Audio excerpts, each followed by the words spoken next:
The oxygen cycle is essential for life on Earth to survive. It is a biological process that transports oxygen from the atmosphere to the lithosphere, hydrosphere, and biosphere of the Earth.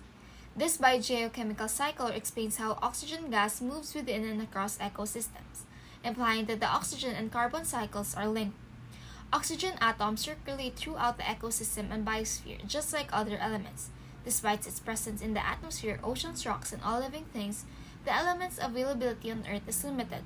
While not all creatures require oxygen to survive, it is present in all of them. The oxygen cycle refers to the movement of oxygen in its various forms throughout nature. In terms of the number of uncombined elements in the atmosphere, only nitrogen outnumbers oxygen. Plants and animals consume oxygen before emitting carbon dioxide into the atmosphere and water. Carbon dioxide is taken up by the algae and terrestrial plants during photosynthesis and converted into carbohydrates, with oxygen produced as a byproduct, implying that the oxygen cycle is primarily responsible for maintaining atmospheric oxygen levels. Biogeochemical cycle is a cycle that shows the movement of chemical elements between biotic and abiotic components of the environment. The biotic component is the biosphere. Meanwhile, the abiotic component are the atmosphere, hydrosphere, and lithosphere. Biogeochemical cycle, from the name itself, includes the chemical, geological, and biological pieces of this pathway. The elements which are essential for life to exist on Earth undergoes this cycle.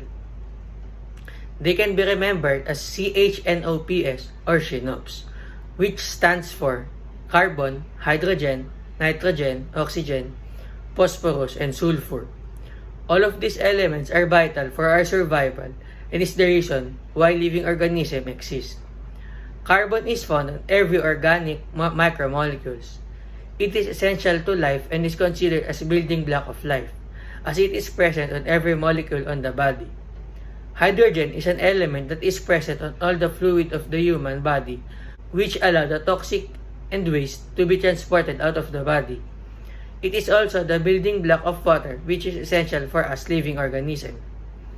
Nitrogen is needed to build amino acids and protein. Oxygen is vital for cellular respiration, and it helps organisms grow, reproduce, and turn food into energy. Phosphorus is a key component of DNA and RNA. And lastly, sulfur is the key to protein structure. Humans impact the environment in various ways, but right now we are going to focus on the human activities that affect the oxygen cycle, or the anthropogenic effect. It is about the change in nature which are made by people. One of the common example of this is cutting trees just to build establishment. With this activity, it causes deforestation and reduces the rate of photosynthesis.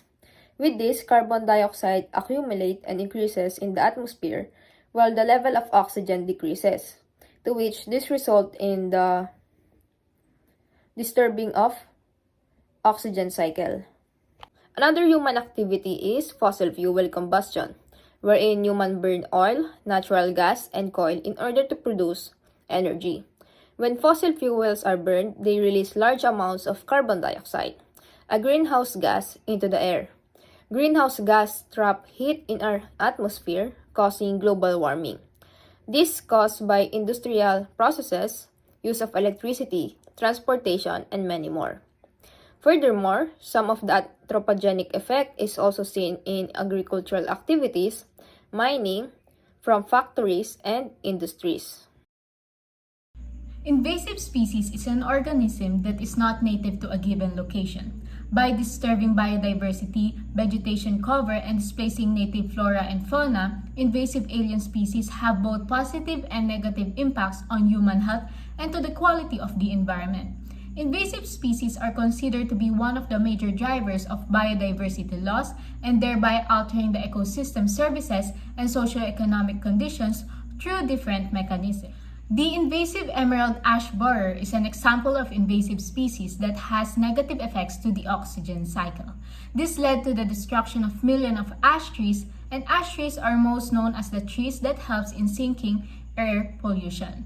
Emerald ash borer cause ash dieback may affect human health through changes in air quality. For the positive impact, Animal invaders tend to decrease carbon storage, whereas invasive plants enhance carbon storage overall. Even more specifically, woody plants such as trees and shrubs tend to promote more carbon storage than non-woody plants.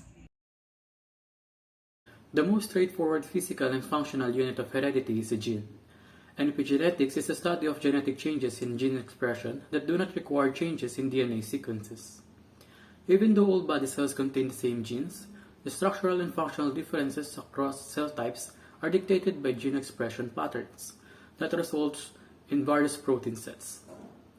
These genes can be harmed by external factors in our environment, especially air particles, wherein air pollution is rampant in our society. The exhaust of vehicles is one of the primary sources of air pollution. The particles in the exhaust can irritate the lungs and cause respiratory problems if inhaled in large quantities. While fine particles can cause inflammation throughout the body if they got into the bloodstream. Breathing in these tiny particles is linked to epigenetic modifications and has been linked to a higher risk of disease.